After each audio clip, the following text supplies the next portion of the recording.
Hello guys, here I'm again Riddhi और स्वागत है आपका दान टोल ट्रुथ में। ममता बनर्जी जो 20 मई 2011 से वेस्ट बंगाल की सीएम है, मतलब ममता बनर्जी का ये तीसरा टेन्योर चल रहा है और वेस्ट बंगाल में उनकी पॉपुलैरिटी से ऐसा लगता है कि आगे के इलेक्शंस में भी वही जीतेंगी।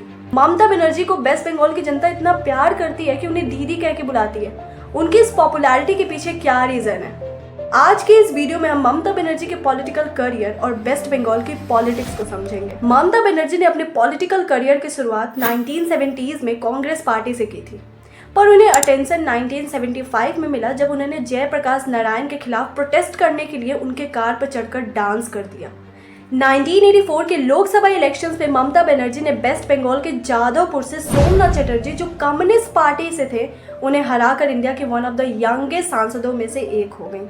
पर कांग्रेस से पॉलिटिकल व्यू ना मिलने के कारण वो क्लीन कांग्रेस की मांग करने वाली एक आवाज बन गई। उन्होंने कांग्रेस पे एलिगेशंस लगाए कि वो तो वेस्ट बंगाल में कम्युनिस्ट पार्टी की कठपुतली है। 1997 में वेस्ट बंगाल कांग्रेस कमेटी के प्रेसिडेंट सोमेंद्र नाथ और ममता बनर्जी ने कांग्रेस पार्टी को छोड़कर ऑल इंडिया तृणमूल कांग्रेस की शुरुआत की। 1999 में उन्होंने बीजेपी लेड एनडीए को ज्वाइन किया और इंडिया की पहली महिला रेलवे मिनिस्टर बनी। बुद्धदेव भट्टाचार्य के गवर्नमेंट में इंडस्ट्रियल रिवॉल्यूशन के नाम पे जो जमीन जबरन हड़पा जा रहा था, उसके खिलाफ उन्होंने प्रोटेस्ट किया। इसके बाद सिंगूर प्रोटेस्ट, नंदीग्राम प्रोटेस्ट, इन सभी प्रोटेस्ट से वो वेस्ट बंगाल के महिलाओं और फार्मर्स की आवाज़ बन गई। और इन्हीं सब रीजंस की वजह से 2011 के चुनाव में 34 साल से रूल कर रही कम्युनिस्ट पार्टी को हराकर उन्होंने वहां टीएमसी की सरकार बनाई और वहां की चीफ मिनिस्टर। আমি মমতা ব্যানার্জি ঈশ্বরের নামে শপথ করিতেছি যে বিধি দ্বারা স্থাপিত ভারতের সংবিধানের প্রতি আমি অকৃত্রিম নিষ্ঠা ও আনুগত্য পোষণ করিব। किसी भी स्टेट की पॉलिटिक्स को समझने के लिए वहाँ के डेमोग्राफिक डिवीज़न को समझना बहुत ज़रूरी है।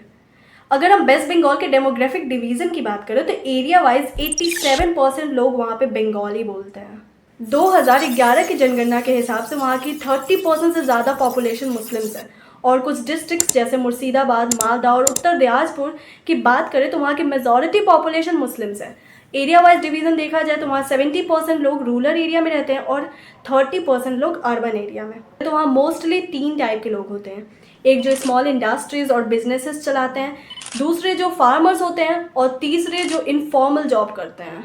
ममता बनर्जी को पता है कि उनके लिए बंगाली वोटर्स कितने इंपॉर्टेंट है, इसलिए वो अपने इस बंगाली वोटर्स को कहीं डिवाइड नहीं होने देना चाहती और ना ही कहीं जाने देना चाहती हैं। इसलिए आपने उन्हें कई बार ये कहते हुए सुना होगा, बांग्ला के गुजरात करते देबो ना, बांग्ला के गुजरात करा जाबे ना।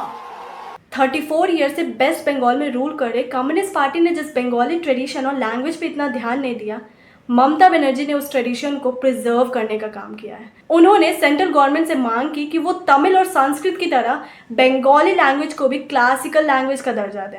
आपने उन्हें हमेशा एनआरसी, सीएए और यूसीसी जैसे लॉज का विरोध करते हुए देखा होगा। और ये अपीजमेंट सिर्फ यही नहीं, त्योहारों के समय भी मुस्लिम अपीजमेंट के चक्कर में वो मेजॉरिटी हिंदू पॉपुलेशन को इग्नोर कर देती हैं। बांग्लादेश के रोहिंग्यों को यहाँ की परमानेंट सिटीजनशिप देना वेस्ट बंगाल के डेमोग्राफिक डिवीजन को इम्बैलेंस कर रही है। अभी ये हाल फिलहाल का इंसिडेंस है जहाँ पे बांग्लादेश के रोहिंग्यों को हिंदुओं के नाम से आधार कार्ड देके वेस्ट बंगाल में बसाया जा रहा है। वेस्ट बंगाल के स्टेट बजट का 85% बजट एग्रीकल्चर और सोशल सेक्टर के लिए होता है। वहाँ पे नई इंडस्ट्रीज का खुलना जैसे इम्पॉसिबल सा है, और जब किसी स्टेट में इंडस्ट्रीज नहीं होती है तो वहाँ पे बेसिकली लोग एग्रीकल्चर, स्मॉल बिजनेसेस और सरकार से चलाई जाने वाली स्कीम्स पे डिपेंडेंट रहते हैं। पर इंडस्ट्रीज ना होने की वजह से वेस्ट बंगाल का टैक्स रेवेन्यू पूरे इंडिया में बहुत कम है, तो सरकार ये स्कीम्स चलाने के लिए पैसा कहाँ से लाती है? उन्होंने एक ऐसा सिस्टम बनाया जिससे कोई नहीं बच सकता है, और वो सिस्टम है कट मनी सिस्टम। और ये एक ऐसा सिस्टम है जिसमें लोग पैसा देते हैं सरकार की वेलफेयर स्कीम्स को यूज़ करने के लिए। अब आप लोग सोचेंगे ये कैसे? तो एग्जाम्पल के तौर पे उज्ज्वला योजना, जिसमें घर में गैस कनेक्शन इंस्टॉल कराया जाता है फ्री में, उसके लिए वेस्ट बंगाल में लोग 500 रुपये देते हैं कट मनी फी के तौर पर।